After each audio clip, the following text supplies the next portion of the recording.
Hi! Hello! నమస్తే. Welcome to hit TV. ఈ మధ్య కాలంలో భారత ప్రభుత్వం మీద గావచ్చు, ఇక్కడ జరుగుతున్నటువంటి పరిణామాల గురించి గావచ్చు, ఆర్థిక వ్యవస్థను బలపరచడానికి మోడీ గారు ఎంత ప్రయత్నం చేసినా, ఏదో రకంగా ఇప్పుడు మన మీద సుంకాల విషయంలో గావచ్చు, వీసాల ప్రభావం గావచ్చు, హెచ్-1బీ వీసాల విషయం గావచ్చు, అనేక విషయాల మీద మన మీద ట్రంప్ ఎవరైతే ఉన్నారో అనేక విధాలుగా మనల్ని కించపరిచే విధంగా, మోసం చేసే విధంగా ప్రయత్నం చేస్తున్నారు. మరీ ముఖ్యంగా నిన్న ప్రకటించినటువంటి కాంగ్రెస్‌లో తనకున్నటువంటి ఏదైతే ఆలోచనలున్నాయో, అన్ని ఆలోచనలు కూడా అమెరికాని డెవలప్ చేద్దే ఆలోచన విధంగా తనున్నారు. అదే విధంగా ఇవన్నీ డిస్కస్ చేయడానికి మనతో పాటున్నారు ఐటీ టెక్కీ విజయ్ ఘోష్ గారు. నమస్తే అండి.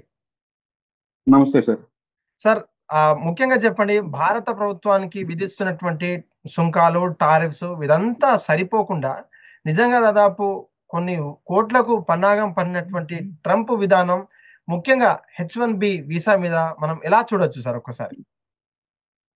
సో, ఇప్పుడున్న హెచ్-1బి వీసా చార్జెస్ ఎలా ఉన్నాయంటే 1500 నుంచి $6000 వరకు ఈ లీగల్ గానీ, ప్రాసెసింగ్ ఫీ గానివ్వండి, యాంటీ ఫ్రాడ్ ఫీ అని చెప్పేసి ఇవన్నీ కలెక్ట్ చేస్తూ ఉన్నారు. అవును. బేసిక్ గా మామూలుగా ఉన్న కంపెనీస్ $2200, $2200 వరకు ఒక హెచ్-1బి వీసాకి ఈ ఖర్చు అనేది అవుతుంది. యాజ్ ఆఫ్ నౌ ఇప్పుడు ట్రంప్ తీసుకొచ్చిన కొత్త నిర్ణయాల వల్ల ఏంటంటే $1,00,000 యాన్యువల్ ఫీజు పే చేయాలి హెచ్-1బి వీసాకి అనేసి వాళ్ళు స్టార్ట్ చేశారు. అవును. సో దీని వల్ల ఏమవుతుంది అని అంటే, ఇప్పుడు ఫర్ ఎన్ ఎగ్జాంపుల్ ఒక ఎంప్లాయీ, హెచ్-1బి ఎంప్లాయీకి $1,00,000 శాలరీ వస్తుంది అనుకుందాం. అవును. అదనంగా ఇంతకు ముందు ఎంత ఉండేది? $2,200 ఎంప్లాయర్ కి పడేది బర్డెన్. అంటే వాడికి ఇచ్చే శాలరీ కాకుండా $1,00,000 కాకుండా 2,000 ఎక్స్ట్రా పడేది అంతే. అవును. ఇప్పుడు ఈ 1,00,000 కాకుండా ఇంకొక $1,00,000 ఎంప్లాయర్ పే చేయాల్సి వస్తుంది. ఓకే. ఇవి మాత్రం పూర్తిగా హైరింగ్ ఆపేస్తాయి. హెచ్-1 ఎవరైనా ఎలా చేస్తారు చెప్పండి? ఇప్పుడు అక్కడ ఖాళీగా హెచ్-1 మీద ఉన్నవాడు హ్మ్. సంవత్సరానికి $1,00,000 ఎక్స్ట్రా పే చేయాల్సి ఉంటుంది ఎంప్లాయీ అయితే. అవును. అదే ఎంప్లాయర్ అయినా సరే ఎందుకు అంత రిస్క్ తీసుకుంటాడు? తీసుకోడు, ఓకే. హైరింగ్ ఆపేస్తాడు. వాళ్ళ మోటివ్ ఏంటి? అక్కడ ఉన్న హ్మ్. ప్రజల్ని మళ్ళీ ఎంప్లాయ్మెంట్ అనేది కల్పించడం అనేది క్లియర్ గా కనపడుతుంది. ఓకే. మన వాళ్ళు ఏమనుకుంటారు, ఇంత ఇంత ఖర్చు వస్తున్నప్పుడు ఇండియాలోనే ఉంటాడు కదా, ఆడికి అవును. $1,00,000 కట్టి 35% ఈ యొక్క స్టేట్ ట్యాక్స్ కట్టి, అవును. హెచ్-1 ట్యాక్స్ కట్టి, ప్లస్ హెచ్-1. 8% మన స్టేట్ ట్యాక్స్ కడుతుంటే ఇంకేం మిగులుతుంది? నేను ప్రశాంతంగా ఇండియాలో బతుకుతారా బాబు అని ఆటోమేటిక్ గా ఇండియా వచ్చేస్తారు. ఓకే. అప్పుడు అక్కడ ఉన్న ప్రాజెక్టులు ఏం చేస్తాయి అంటే, పెద్ద కంపెనీస్ నే నేను ఎగ్జాంపుల్ గా చెప్తాను. ఇప్పుడు మైక్రోసాఫ్ట్, గూగుల్ లాంటి కంపెనీస్ ఉంటాయి. హ్మ్. ఇప్పుడు అక్కడ ప్రాజెక్ట్ చేస్తున్నప్పుడు ఒక్కొక్కడికి $10,00,000, $2,00,000 అక్కడ శాలరీగా ఇవ్వాల్సి వస్తుంది కదా. అవును. అదే ప్రాజెక్ట్ ని ఇండియాకి షిఫ్ట్ చేస్తాడు. ఇప్పుడు మైక్రోసాఫ్ట్ మనకి హైదరాబాద్ లో ఉంది, గూగుల్లో ఇక్కడే ఉంది. సో అవును. ఇక్కడ నుంచి హైర్ చేసుకున్నప్పుడు 10,00,000 శాలరీ వాడికి $1,00,000 ఇస్తే సరిపోతుంది కదా. So okay. ఆ విధంగా ఆ విధంగా కొంత షిఫ్ట్ అనేది ఉంటది. బట్ హ్మ్. ఫ్యూచర్ లో ఈ యొక్క అవుట్ సోర్సింగ్ కూడా స్లోగా ఆపేస్తారు అనమాట. అది చాలా క్లియర్ గా, ఎందుకంటే ఏఐ ఇంటిగ్రేషన్ అయింది కాబట్టి అవును. Maximum down the line work అంతా కూడా ఏఐ చేస్తుంది కాబట్టి అటువంటి ఉద్యోగాలకు కూడా ఫ్యూచర్ లో నెక్స్ట్ రాబోయే 5 years లో అనేది ఐటీ పూర్తిగా జీరో అయ్యే ఛాన్స్ ఉంది అనేది కనపడుతుంది అక్కడ వాళ్ళు తీసుకునే నిర్ణయాలు బట్టి. ఓకే. బట్ ఇప్పుడు ఇప్పుడు ఆ నిర్ణయాలు ఇంకా యుఎస్ కాంగ్రెస్ యాక్సెప్ట్ చేస్తుందా లేదా, లా మేకర్స్ ఏమంటారు, అవును. మళ్ళీ అక్కడ కంపెనీస్ కూడా రివోల్ట్ చేస్తాయి హ్మ్. అనేది, అది పాస్ అయి రావాలి అని అంటే కనుక కొన్ని హడ్డిల్స్ ఉన్నాయి. బట్ హ్మ్. ఫైనల్ గా అయితే వీళ్ళు ఇది ఇంప్లిమెంట్ అయితే చేస్తారు. హ్మ్. మీకు క్లియర్ గా మనం చూసినట్లయితే ట్రంప్ నిర్ణయాలు హ్మ్. చాలా సీరియస్ డెసిషన్స్ తీసుకుంటున్నారు. అంతే కదా వాళ్ళు. మనకి ఇప్పుడు యుఎస్ కాంగ్రెస్ కూడా ఏమంటుంది, ఇది తప్పు అని అంటున్నప్పుడు, in the sake of our local people, మన మన వాళ్ళు బాగుపడటం కోసం నేను ఈ నిర్ణయాలు తీసుకుంటాను అన్నప్పుడు ఎవరైనా కామ్ అయిపోతారు అవును. ఆటోమేటిక్ గా. లేకపోతే గతంలో ఉన్నటువంటి ఆ ప్రైస్ చార్ట్ ఏదైతే ఉందో, మేమెంతా గూడా ఉమ్, గుర్తించిన తర్వాత కూడా మేము ఆ వేరియేషన్స్ అనేది చానా గమనించాం సార్. Gold card okay. పక్కన పెడితే కేవలం హెచ్-1 వీసాలకు సంబంధించినటువంటి ఎన్ఆర్ఐస్ ఎవరైతే అమెరికాకు ఉన్నటువంటి టూరిస్టులు గావచ్చు, చదువు పేరు మీద వచ్చినటువంటి కార్మికులు గావచ్చు, చదువు పేరు మీద వచ్చినటువంటి కొన్ని ప్రాంతాలకు సంబంధించినటువంటి ఆ ప్రైస్ టాగ్స్ ఎలా ఉన్నాయి sir? Before H one visa revolt, after revolt ఎలా ఉండబోతుంది? మనం చూసినట్లయితే అమెరికా నిర్ణయాలు ఇలా ఎలా ఉన్నా హ్మ్. మోటివ్ అనేది చాలా క్లియర్ గా మనకి ఏం కనపడుతుంది అంటే, ఒకప్పుడు ఫ్రీడమ్, డ్రీమ్స్ అనేవి అమెరికాలో దొరికేవి. అవును.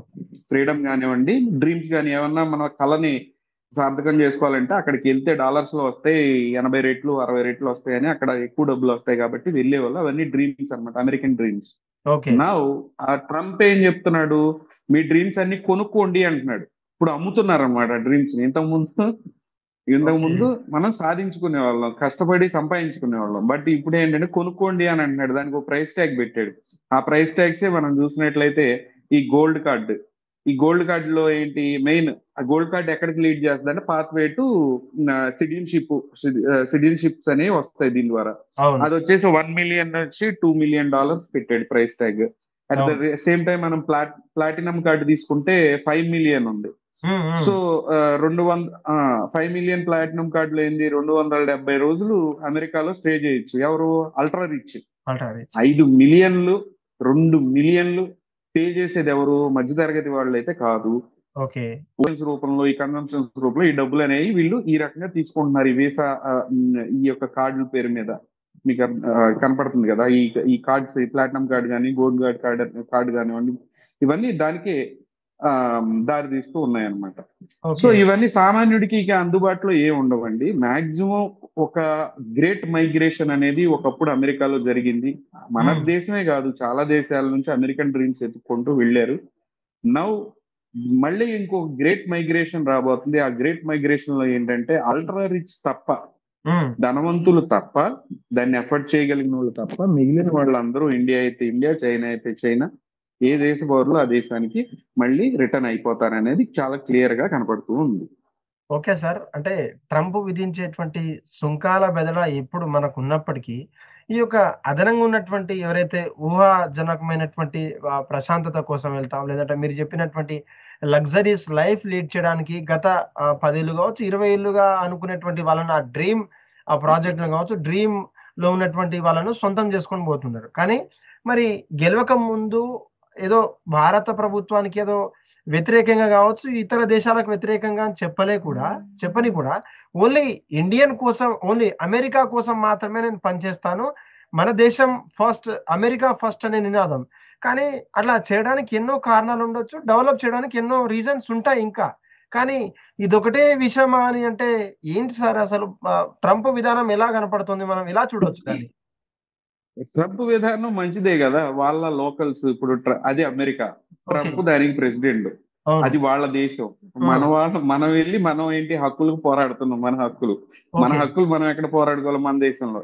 ఓకే. ఎగ్జాంపుల్ మనం తీసుకుంటే హ్మ్. నార్త్ ఇండియన్ గో బ్యాక్ వచ్చింది మన అవును. బెంగళూరులో, మహారాష్ట్రలో అదే జరిగింది. ఇప్పుడు హ్మ్. మన తెలంగాణలో చూసుకున్నట్లయితే మార్వాడి గో బ్యాక్ జరుగుతుంది. సో అవును. ఇవన్నీ ఎందుకు జరుగుతున్నాయి? ప్రతి ఒక్క ప్లేస్ లో కొన్ని హ్మ్. ఎంప్లాయ్మెంట్ ఆపర్చునిటీస్ ఉంటాయి. ఓకే. ప్రతి ఒక్క ప్లేస్, స్టేట్ లో కానివ్వండి, హైదరాబాద్ లో కానీ, బెంగళూరు కానివ్వండి, ముంబై, అమెరికా, చైనా, ఎక్కడైనా ఒక ఇన్ని అని చెప్పలేను కానీ కొంతవరకు కొన్ని ఆపర్చునిటీస్ ఉంటాయి. ఆ ఓకే. ఆపర్చునిటీస్ అనేవి అక్కడ ఉన్న లోకల్స్ ఎంప్లాయ్మెంట్ అవంతా జరుగుతూ ఉంటుంది. బయట నుంచి ఎవరైనా వ్యక్తులు వచ్చినా కూడా వాళ్ళకు కూడా ఆ ఎంప్లాయ్మెంట్ అనేది ఇచ్చి సస్టైన్ అవుతారన్నమాట అందరూ. అంటే ఆల్ కైండ్స్ ఆఫ్ పీపుల్, అన్ని అన్ని ప్రాంతాల నుంచి వచ్చిన ప్రజలు ప్రశాంతంగా బతుకుతూ ఉంటారు. ఓకే. సో ఇక్కడ ఏమైంది అమెరికాలో, ఈ డంకీ రూట్ ద్వారా ఇల్లీగల్ మైగ్రెంట్స్ ఎక్కువైపోయారు. ఓకే. విపరీతమైన ఇల్లీగల్ మైగ్రేషన్ అమెరికాలోకి. అట్ ద సేమ్ టైం ఇప్పుడు మనం చూసినట్లయితే విజిటింగ్ వీసా మీద కూడా ఇండియా నుంచి కొన్ని సంవత్సరాలుగా చెప్పాలంటే ఇక్కడ ఫార్మింగ్, అగ్రికల్చర్ కూడా కొంతమంది ఆపేసి, లేదనంటే కనుక ఒక పంట వేసి రెండో పంట వేయకుండా 6 నెలలు అక్కడ ఉంటారు వెళ్ళి, మా హ్మ్. పిల్లల్ని చూడటానికి అని చెప్పి వెళ్తారు అక్కడికి. హ్మ్. అక్కడికి వెళ్ళి అక్కడ బేబీ సిట్టింగ్ అని చెప్పి ఇంకోటి ఆ రెస్టారెంట్స్ లో వర్క్ చేసి 6 నెలలు సంపాదించుకొని మళ్ళీ ఇండియా వచ్చి మళ్ళీ 6 నెలలు ఏదో పంట వేసుకొని మళ్ళీ అట్లా కొన్ని మధ్యతరగతి ఫ్యామిలీస్ కూడా బతుకుతూ ఉన్నాయి. So okay. మనం కోర్ లెవెల్లో ఇది చూసినప్పుడు అక్కడ ఎంప్లాయ్మెంట్ గండి పడుతుంది కదా. హ్మ్. అక్కడ బేసిక్ గా అక్కడ ఉన్న లోకల్స్, అక్కడ ఉన్న అమెరికన్స్, అక్కడ వాళ్ళు ఉంటారు కదా నేటివ్స్, ఎవరైనా సరే నేటివ్స్ వాళ్ళు అక్కడ, అవును. వాళ్ళకి అక్కడ తగ్గిపోయింది కదా, ఎంప్లాయ్మెంట్ తగ్గిపోయి వాళ్ళే అడుక్కునే పరిస్థితికి వచ్చేసారు. హ్మ్. At the same time America కూడా డెట్ ట్రాప్ లో పడిపోయి ఉంది. సో హ్మ్. ఈ టైంలో ఇలాంటి నిర్ణయాలు తీసుకుంటేనే వాళ్ళు, ఇలాంటి కఠినమైన నిర్ణయాలు తీసుకుంటేనే వాళ్ళు సస్టైన్ అవ్వగలరు. మీకు ఓకే. అర్థం అవుతుంది కదా. అవును. ఇక్కడ పాయింట్ లీగల్ గా H1B మీద వెళ్ళిన వాళ్ళ వల్ల కాదు ఇదంతా. Illegal okay. మైగ్రేషన్ ఎక్కువ అయ్యేసరికి పూర్తిగా ఎంప్లాయ్మెంట్ అనేది అక్కడ బాగా నెగిటివ్ లోకి వెళ్ళిపోయింది. సో అక్కడ సస్టైన్ అవ్వలేకపోతున్నారు అక్కడ పీపుల్. ఆటోమేటిక్ గా రివోల్ట్ వస్తుంది. ఇప్పుడు మనకి తెలంగాణలో ఎలా వచ్చినాయి ఎంప్లాయ్మెంట్ లేదని చెప్పి అట్లానే బెంగళూరులో వచ్చింది, కర్ణాటకలో వచ్చింది, ఇంకో చోట అంతే, అమెరికాలో కూడా అంతే వచ్చింది. ఇప్పుడు దాన్ని మనం నెగిటివ్ గా తీసుకోవాలని అంటే అఫ్ కోర్స్ ఇన్నాళ్ళు మనం అక్కడ నుంచి గెయిన్ చేసాం కదా. ఇప్పుడు వాళ్ళు ఏమంటారు, మా జాబులు మాయి, మా భూమి మాది అని అంటున్నారు. So at the same time మనం మన మన మన మన దేశాన్ని ఇప్పుడు చైనా వాడు అమెరికా వెళ్ళాడు అనుకోండి, అమెరికాలో ఆ టెక్నాలజీని నేర్చుకుని వచ్చి చైనాలో రివర్స్ ఇంజనీరింగ్ చేసి చైనాని డెవలప్ చేసుకుంటాడు. మన దేశంలో ఉన్న మన అదృష్టం ఏంటంటే, మన ప్రజల్లో ఉన్న అదృష్టం వెళ్తారు, అన్ని నేర్చుకుంటారు, అక్కడే సెటిల్ అయిపోతారు, మళ్ళీ వెనక్కి రారు. మళ్ళీ ఉల్టా కొంతమంది ఈ డైలాగ్స్ కూడా వేస్తూ ఉంటారు మన దేశం మీద అక్కడ సంపాదించి. సో ఇలాంటి వ్యక్తులు ఎక్కువైపోయారు. సో మీకు అర్థమవుతుంది కదా. ఇప్పుడు ఏంటంటే మన మాక్సిమం ఈ మైగ్రేషన్ అనేది స్టార్ట్ అవుద్ది వెనక్కి. ఇది కామన్ గా జరిగేదే, నాట్ ఓన్లీ అమెరికా, ఆస్ట్రేలియాలో కానివ్వండి, వేరే ఇతర దేశాల్లో కూడా ఈ యొక్క ఇష్యూస్ అనేది స్టార్ట్ అనేది అది క్లియర్ గా కనపడుతూనే ఉంది మనకి. సార్, ప్రపంచంలో 4th లార్జెస్ట్ ఎకానమీ డెవలప్ అయినటువంటి కంట్రీ ఇండియాగా పేరు వస్తుంది, పేరు పొందింది కూడా.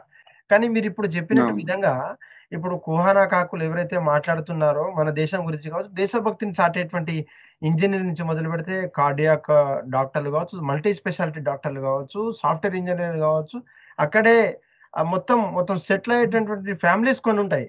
మరి నిజంగా దేశభక్తి పేరు మీద కావచ్చు ఇక్కడ ఇన్వెస్ట్మెంట్ చేయాలి, లేదంటే అదే ప్రాసెస్ లో ఇంకేదన్నా కనుగొందాం, లేదంటే ఐదర్ ఇంకొక ప్లాట్ఫామ్ కనుగొందాం అని చెప్పేసి కనుక వస్తే నిజంగా భారతదేశం ఇంకొక లెవెల్ కి, లేదంటే అగ్రదేశంలో వెళ్ళాల్సిన టైం రాకపోదా? అంటే చెప్తున్నారు సార్, మన స్కిల్డ్ పీపుల్ ఎవరైతే ఉన్నారో అక్కడ అమెరికన్ డ్రీమ్స్ లోకి వెళ్ళి అక్కడ సెటిల్ అవ్వడం స్టార్ట్ చేశారు. మీరు ఎగ్జాంపుల్ చెప్తాను నేను. ఇక్కడ నుంచి అమెరికా ఫస్ట్ వెళ్తారు, వెళ్ళినప్పుడు తల్లిదండ్రులు ఇక్కడే ఉంటారు, వాళ్ళ పిల్లలు అక్కడ పుడతారు, అక్కడ పెరుగుతూ ఉంటారు. ఫస్ట్ ఇక్కడ ప్రాపర్టీలు కొనడం స్టార్ట్ చేస్తారు. కొన్ని రోజుల తర్వాత తల్లిదండ్రులు ముసలోళ్ళు అయిపోతారు, చనిపోతారు, ఇంకా వాళ్ళకి ఎవరు ఉండరు. బేసిక్ గా ఇక అక్కడే ఉండిపోతే ఇక అక్కడ సిటిజన్స్, అక్కడ నాగరికులు, అక్కడే వాళ్ళ నెక్స్ట్ లైఫ్ అనేది స్టార్ట్ చేసేస్తారనమాట. మీకు అర్థమవుతుంది కదా. ఈ చైనీస్ అట్లా కదా, అక్కడికి వెళ్తారు, అక్కడ ఉంటారు, కొంత సంపాదించుకుంటారు, అక్కడ ఉన్న టెక్నాలజీని మళ్ళీ చైనా తెచ్చుకుంటారు, మళ్ళీ అక్కడ అప్గ్రేడ్ చేసుకుని దేశాన్ని బాగు చేసుకుంటూ ఉంటారు. ఇప్పుడు ఏఐనే చూడండి, ఎగ్జాంపుల్ ఏఐని తీసుకుందాం. మన వాళ్ళు ఏం చేశారు, మేజర్ పార్ట్ మన వాళ్ళే అది తయారు చేయడంలో కూడా. సో ఒక సూపర్ హ్యూమన్ ని తయారు చేసేసరికి ఇప్పుడు మాక్సిమం ఇప్పుడు ఐటీ మీద ఎలా ఎఫెక్ట్ పడుతున్నాయి, చిన్న కోర్ లెవెల్లో, చిన్న గ్రాస్ రూట్ లెవెల్లో ఇలాంటి ఇష్యూస్ ఎలా పడుతున్నాయి అనేది డిస్కస్ చేసుకుంటున్నాం మనం. సో అక్కడ ఏఐ ఇంటిగ్రేషన్ అయిన తర్వాత ఇప్పుడు అమెరికా వాడు అంత ధైర్యంగా, మీరు అడిగారు డాక్టర్లు మనోళ్లే, ఇంజనీర్లు మనోళ్లే, అందరూ మనోళ్లే కదా, అమెరికా ఏమైపోద్దా అని మీరు అనుకుంటున్నారు. అమెరికాకి ఏం కాదండి, అమెరికా ఈ సేఫ్, వాళ్ళకి తెలుసు. సో అందుకనే ఒక సూపర్ హ్యూమన్ మనలాంటి ఇండియన్ ని తయారు చేసి ఇచ్చాం ఏఐ రూపంలో. ఇప్పుడు ఆ ఏ ఇంటిగ్రేషన్ అయిపోయింది. మాక్సిమం చిన్న చిన్న works, down the line works మన ఇండియన్స్ ఎక్కువ చేసేది. అక్కడికి వెళ్ళి ఆ డౌన్ ద లైన్ వర్క్స్ అన్ని అవే చేసేస్తాయి ఆటోమేటిక్ గా. నెక్స్ట్ 5 years లో ఇంకా రోబోటిక్స్ కూడా అడ్వాన్స్ అవుతున్నాయి కాబట్టి మాక్సిమం వర్క్ అవే చేసుకుంటాయి. ఇక మనలాంటి ఏషియాటిక్ కంట్రీస్ నుంచి వెళ్ళే ఈ డెసిషన్స్ అన్ని నెక్స్ట్ రాబోయే 5 or 10 years కి కావాల్సినవన్నీ ఇప్పటి నుంచే వీళ్ళు ఈ డెసిషన్స్ తీసుకుంటున్నారు అనేది క్లియర్ గా కనపడుతుంది మనకి. Okay. Thank you sir, thank you so much. Hit TV app, ఇందులో short news, live news, entertainment shows, movies, digital magazines తో పాటు మీ జిల్లా వార్తలను కూడా ఫ్రీగా చూడొచ్చు. ఇంకెందుకు ఆలస్యం, వెంటనే హిట్ టీవీ యాప్ ని డౌన్లోడ్ చేసుకుని ఫ్రీగా ఎంటర్టైన్మెంట్ పొందండి. Hit TV app. Hit TV app. Please download hit TV app. Hit TV app ని ఫ్రీగా డౌన్లోడ్ చేసుకుని ఎంజాయ్ చేయండి. మీకు నచ్చిన ఎంటర్టైన్మెంట్ కోసం హిట్ టీవీ యాప్ ని ఫ్రీగా డౌన్లోడ్ చేసుకుని ఎంజాయ్ చేయండి. హిట్ టీవీ యాప్ ని డౌన్లోడ్ చేసుకుని ఆస్వాదించండి, ఆశీర్వదించండి. ఇంతమంది సెలబ్రిటీలు హిట్ టీవీ యాప్ ని డౌన్లోడ్ చేసుకోండి అని చెప్తున్నారంటే ఎంత మంచి యాప్ ఆలోచించండి. అమెరికాలో చదవాలనుకునే వాళ్ళకి విశ్వసనీయమైన పేరు మన శౌర్య కన్సల్టెన్సీ. UK లో 1 year masters, UK లో 1 year masters, 2 years work permit up to 5 years visa. Contact Saurya Consultancy. Contact 89851 89851.